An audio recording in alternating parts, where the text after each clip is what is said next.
आइए स्टूडेंट्स, अब आपको प्रश्न नंबर 15 कराते हैं। लंबाई 6 मीटर वाले एक ऊर्ध्वाधर स्तंभ की भूमि पर छाया की लंबाई 4 मीटर है, जबकि उसी समय एक मीनार की छाया की लंबाई 28 मीटर है। मीनार की ऊंचाई ज्ञात कीजिए। तो सबसे पहले हम आपको चित्र की सहायता से समझाते हैं। चित्र की सहायता से कैसे? एक हमारे पास ऊर्ध्वाधर स्तंभ है। ये हमारे पास ऊर्ध्वाधर स्तंभ हो गया और इसकी लंबाई जो है वो 6 मीटर है। 6 मीटर लंबाई है और ये इधर सूर्य है ऊपर, और जब इसकी परछाई बनेगी तो उस परछाई की लंबाई जो सूर्य के विपरीत है वो 4 मीटर है। अगर ये कुछ हम ऊंची सी बनाए, क्योंकि ये हमने कुछ बड़ी बना दी थी, तो ये 6 मीटर है। और इसकी जो सूर्य से परछाई बन रही है मीनार की, मीनार नहीं है, स्तंभ है, वो 4 मीटर बन रही है। उसी अक्षण कोई हमारे पास दूसरी जो मीनार है उसकी लंबाई, जो उसकी छाया की लंबाई दी हुई है 28 मीटर है।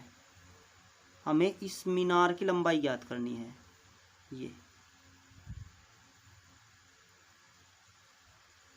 तो इसके लिए जब ये इधर है तो सूर्य है, इसके लिए यहाँ बनाना होगा हमें।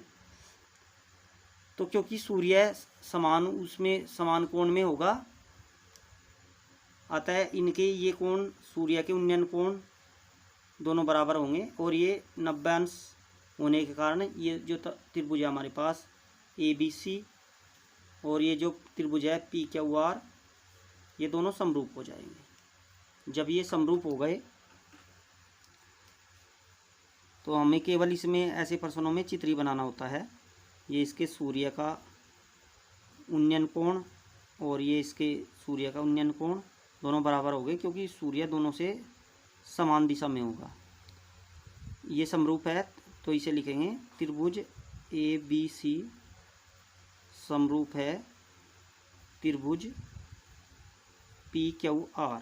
जब ये समरूप है तो इसकी भुजा हम AB अपॉन BC बराबर PQ अपॉन QR। समरूप सिद्ध करने की आवश्यकता नहीं है, समरूप ये है ही। तो इसमें हम AB का मान रखते हैं। AB का मान कितना रखे गया? 6। BC का मान 4। PQ का मान हमें निकालना है मीनार की ऊंचाई, और QR का मान 28 है। और पहले लिख भी देंगे हम, माना मीनार की ऊंचाई PQ है। तो इसमें अगर हम तिरछी गुणा करें तो ये आ जाएगा 4PQ बराबर 28 गुणा 6, और PQ बराबर 28 गुणा 6 अपॉन 4। तो 4 से ये 7 बार कट जाएगा और ये आ जाएगा 7 छंग 42 मीटर। अर्थात मीनार की ऊंचाई, अर्थात मीनार की ऊंचाई 42 मीटर है।